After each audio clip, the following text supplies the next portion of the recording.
we are so... Yeah, okay. There's no climate around us. Yeah.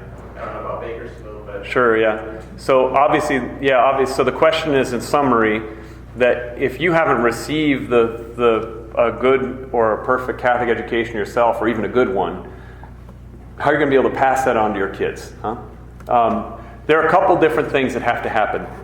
The first thing is, even if you don't have that education yourself, you can identify people who do. Okay?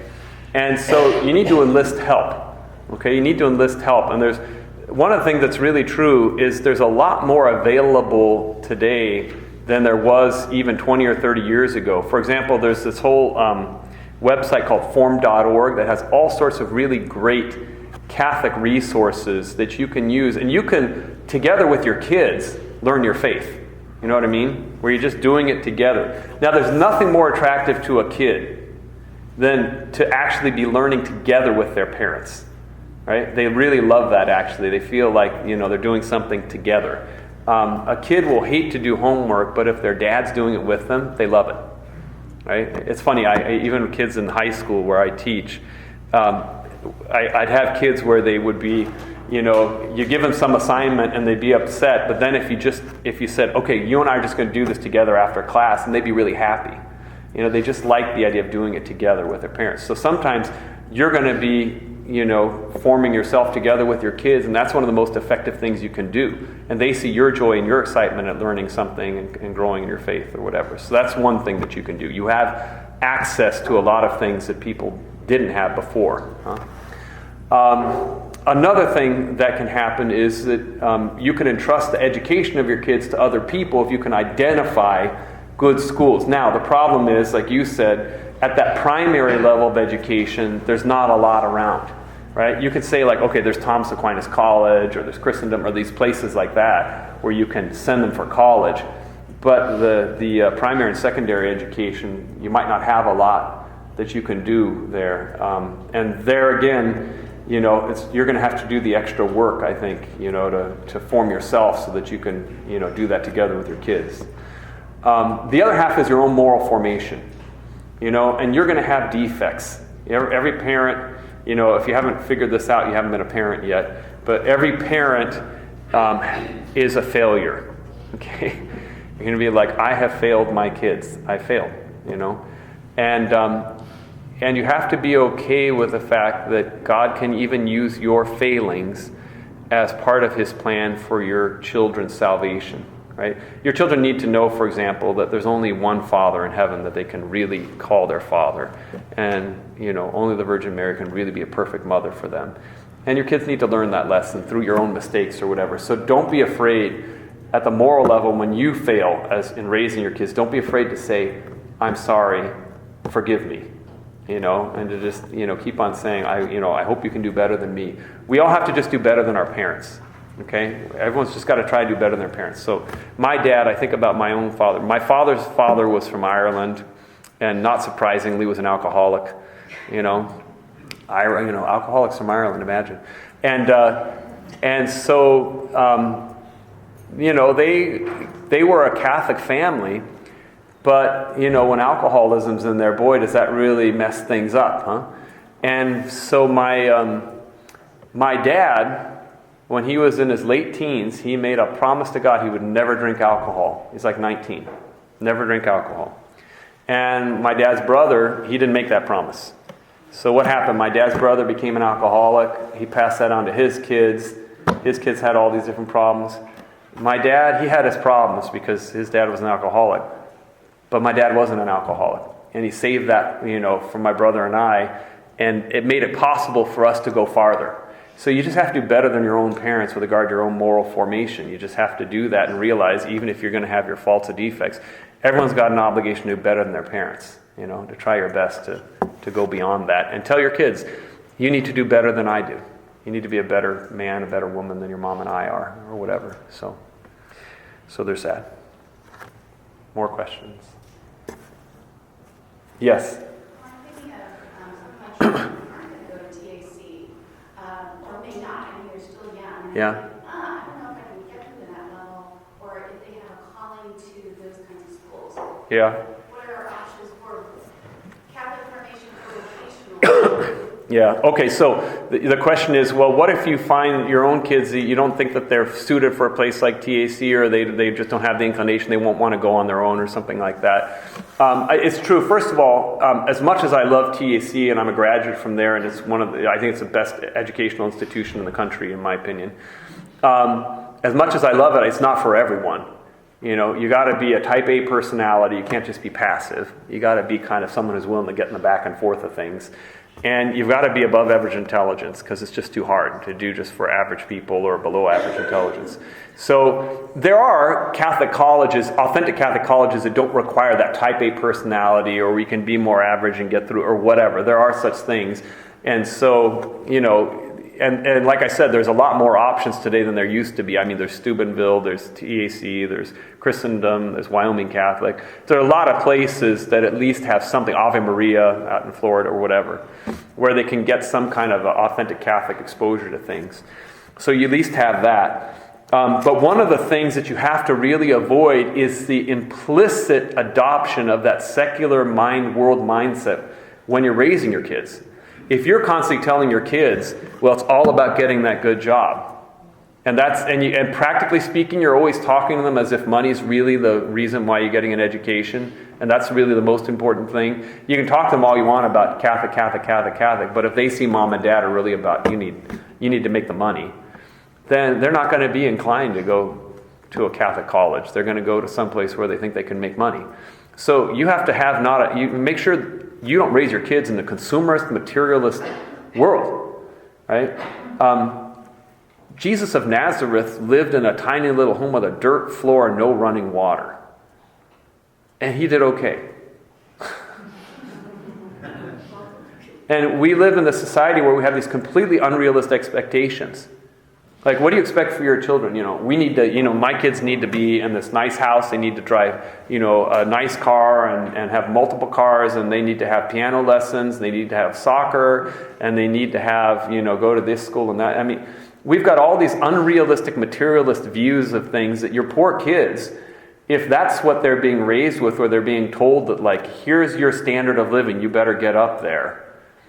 And then they look at a Catholic college and they get like afraid. I don't know that I can do that with going to a Catholic. I better go somewhere where I'm going to get this professional degree and make a lot of money, right? If you don't have that spirit of poverty where you're like, look, what's important is your moral life, and it's okay that we live in a small house and there's 3 kids in one room. It's all right. It's okay, So that's one of the most important things on your part. Don't implicitly sell your kids a materialist, consumerist worldview, so that when it comes time for them to want to go to college, they won't have a tug of war inside of them. You know what I mean? So that's another element. A lot of these places like TAC and Christendom, they have these really great summer programs now. And those things are really good, just as kind of, getting a kid to go there and really see what it's like. They experience the friendships, they experience what it's like to be in school or whatever. And a lot of kids go to that who are not open to going to one of those Catholic colleges, and then afterwards they're totally open. Both of my nieces are now, my older niece is a junior at Thomas Aquinas, and then my younger one's going to enroll as a freshman. Neither of them had any interest in going to Thomas Aquinas when they were juniors in high school. Neither of them did.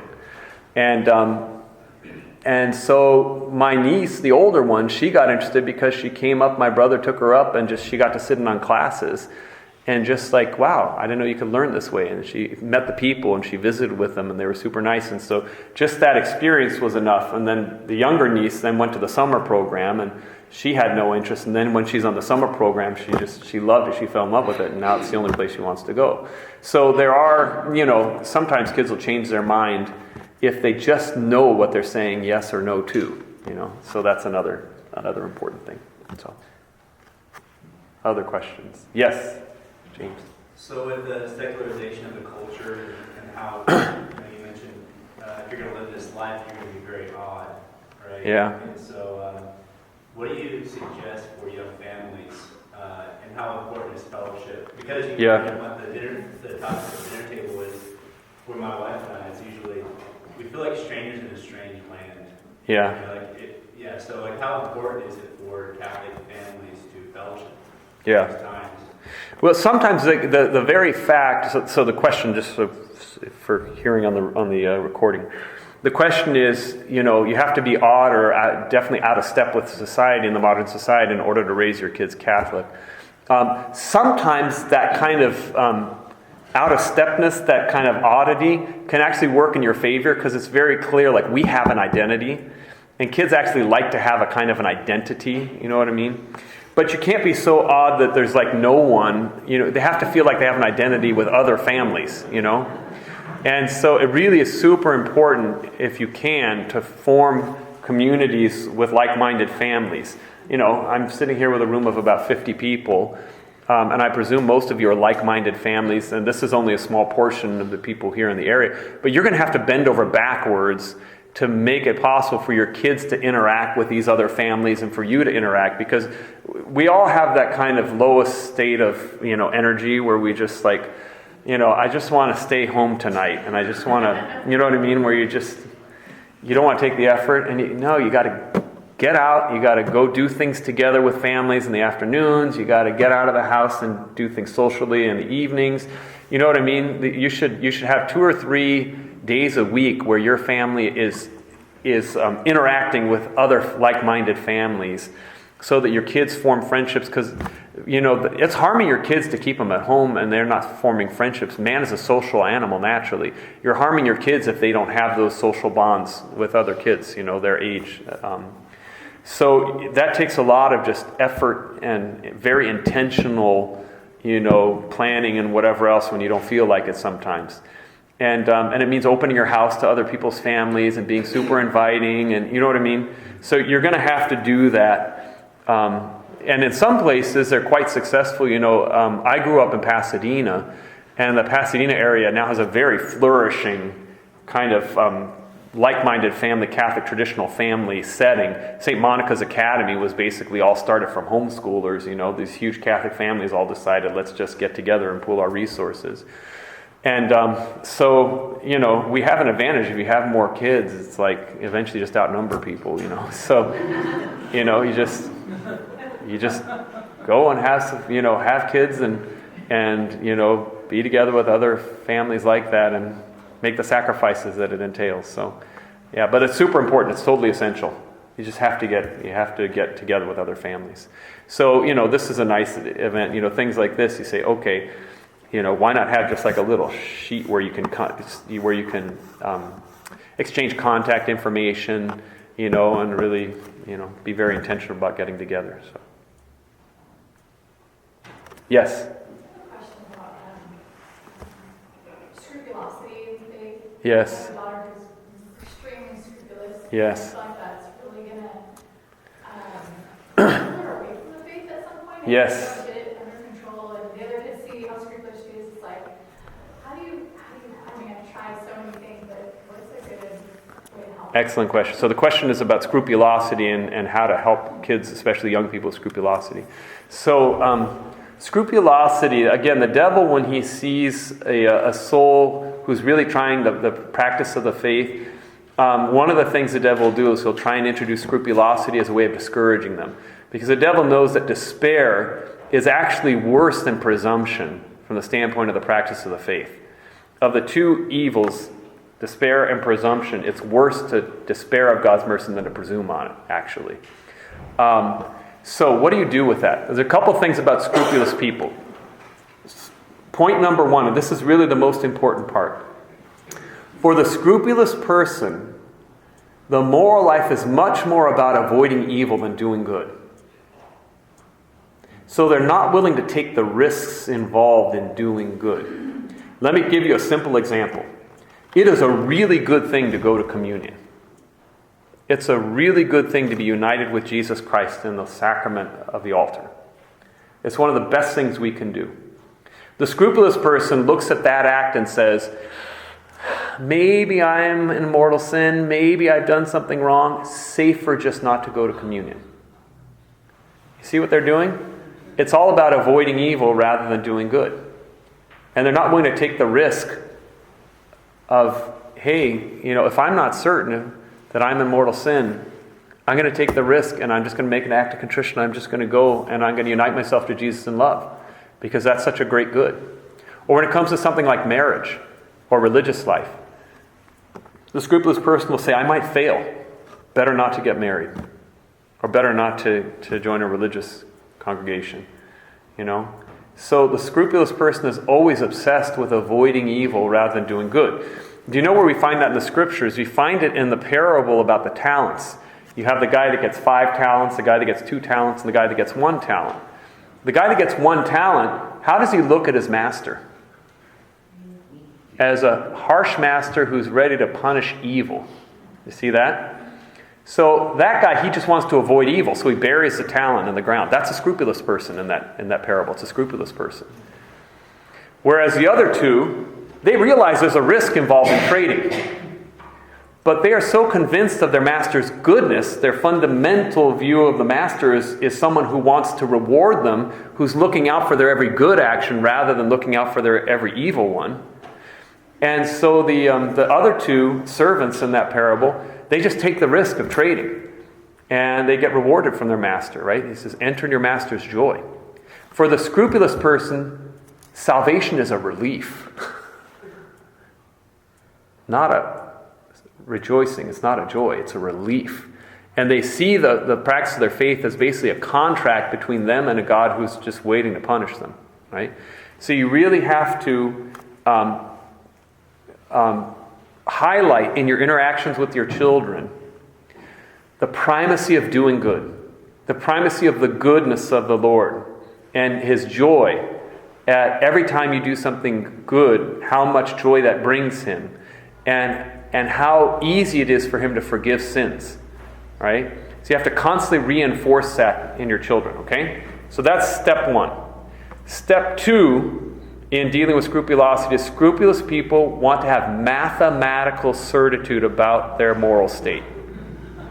Mathematical certitude, right? The scriptures tell us man knows not whether he is worthy of love or hate. In other words, we can't know with anything other than moral certitude our state before God. There's a beautiful quote from St. Joan of Arc when she was about to be killed, about to be burnt at the stake. They said, do you think you're in a state of grace? And she said simply to her executioner, if I am not, may God be pleased to put me there. If I am, may God be pleased to keep me there. That's it. Just trusting in God. That was it. We don't need to know about our moral state before God. We just have to have that same trust like Jairus, like the centurion, right? Just trust that God wants to save us more than we want to be saved. Again, it has to go back to that view of God as this loving Father who's doing everything in His power to save us. And ask yourself, what would you rather have? Your salvation in your own hands, you, the one who can't even choose ice cream over a college education. Or would you rather have your salvation in the hands of an all-loving, all-wise God? Just fundamentally, just that trust that God is interested in your salvation. And therefore, it's good for you not to know. It's just good for you to be like, I don't need to know my moral state before God. All I need to do is trust that He's going to put me in the state of grace when I need to be there. In the meantime, I just keep asking forgiveness and saying I'm sorry, and having that loving trust. So St. Teresa of Lisieux is a really good saint to just sort of educate her, to have her read the stuff from St. Teresa of Lisieux to help her see that loving trust that's really contrary to scrupulosity. So those are a couple of things. Then the last thing, here's the last step. So step 1, the primacy of doing good in the moral life. Step 2, being comfortable with uncertainty. Step 3, you got to get them to subject themselves to a spiritual director, a good priest who just says, you just follow my instructions. You trust me about whether or not you should go to communion, whether or not you're doing what you should be doing. And just get them to have the humility to entrust their moral formation to someone, a prudent confessor or something like that. Okay? Those are the 3 things you do to deal with scrupulosity. And believe me, if you just keep on re-emphasizing those things, it really helps a lot. Okay? They'll be okay. They'll be okay if you keep on doing that. I think that the core of their scrupulosity is pride, and that's a deadly sin. So if you can understand that. Yeah, no, that's right. They need to, part of that is just this idea of, I need to be in control of my salvation. You're like, no. God needs to be in control of your salvation because he loves you more than you love yourself, and you got to get over yourself, and just let go. So it's true, there's a certain hidden pride there and scrupulosity, and that's why that humility of just trusting someone else's evaluation about your moral life and just say, just do what they tell you. So, okay? Good. All right, well, is that good enough? Yes. Great. Can I close with a blessing here? The Lord be with you. Now, mighty God bless you, the Father, the Son, and the Holy Spirit. Amen. Go in the peace of Christ.